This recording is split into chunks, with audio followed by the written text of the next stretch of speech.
Good day and welcome to my channel. My name is Ibimo Amungu. On my channel, I talk about business, politics, economics, international relations, and sundry issues that affect Africa. Today is October 1st, the Independence Day of Nigeria and China. So I want to examine these two countries, point out their similarities, and talk about how different they are despite the similarities. China gained their independence in 1949 and Nigeria gained their independence in 1960. These two countries share a lot in common.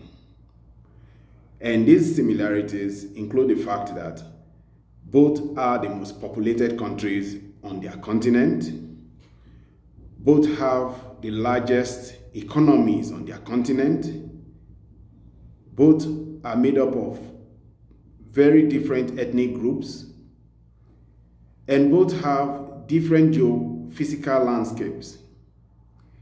Both were occupied and colonized by colonizers from Europe. But since Nigeria gained independence in 1960, things have changed. One can see that since that time, Nigeria has moved back. Let us say China has moved forward at a pace that has outpaced the movement of Nigeria. China has moved on to become the second largest economy in the world. They now are up in many indicators of the Human Development Index. They have lifted out 800 million people out of poverty. China now has the largest manufacturing economy in the world. And they also have one of the most potent militaries in the world. China is a leading innovator of technologies, and they have an exciting space program. China is also now a great developer of infrastructure, which they export to many countries. In all, China is now classified as a medium-income country. But Nigeria, on the other hand, finds itself at the lower rungs of all the indicators of human development in the world since our independence. There is now a major development gap between China and Nigeria.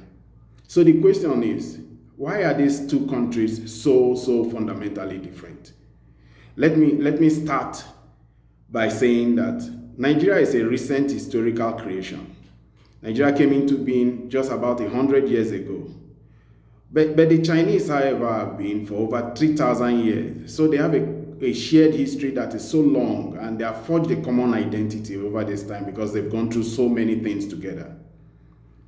Nigeria, like many other African countries, is still experimenting with nationhood because many people hang on to their ethnic and tribal identities. While Nigeria was colonized by just Britain, China, on the other hand, recently was colonized by so many countries, including the European powers, Russia, Japan, and even America. And the Chinese Communist Party rallies people, its citizens, around this fact, and they say, always remember the 100 years of shame. They use this to bring out nationalist fervor among the Chinese. And since 1949, China has remained a one-party state. This is very significant. The CPP has planned and implemented 5-year development programs over this time. Nigeria, on the other hand, has been a democracy and has been plagued by many political upheavals and uncertainties that has included a civil war, several insurgencies, several military coups, and now Boko Haram. So, and one other thing too is that China finds itself in a region where it has military, economic, and technological rivals. And these rivals include Japan and South Korea. And this rivalry puts pressure for them to innovate. Nigeria, on the other hand, doesn't have that kind of rivalry. Nigeria only had a rival that can be said to be economic rival in South Africa. But all this has changed since South Africa's economy has been going down. So I want to I want to point out that the experiment in nationhood in Nigeria is slow, and it's bringing a lot of political problems. There are indicators that Nigeria might not shift strategically in the foreseeable future. It will continue on its path because it's still experimenting. Meanwhile, China is rocketing ahead technologically, militarily, economically. And China's economic growth is such that it might soon overtake that of America. So my verdict is simple. The gap between Nigeria and China will continue to widen. I don't see that closing up in the near future, probably not even in this generation. Today, I've come to the end of today's discussion comparing China and Nigeria. If you like my videos, if you have any comment about my topic today, you can leave the comments below. If you have your own opinions, you can leave your comment below. And if you want to get more of my discussions, you can subscribe. Give me a like or subscribe. Thank you for watching my video today. God bless.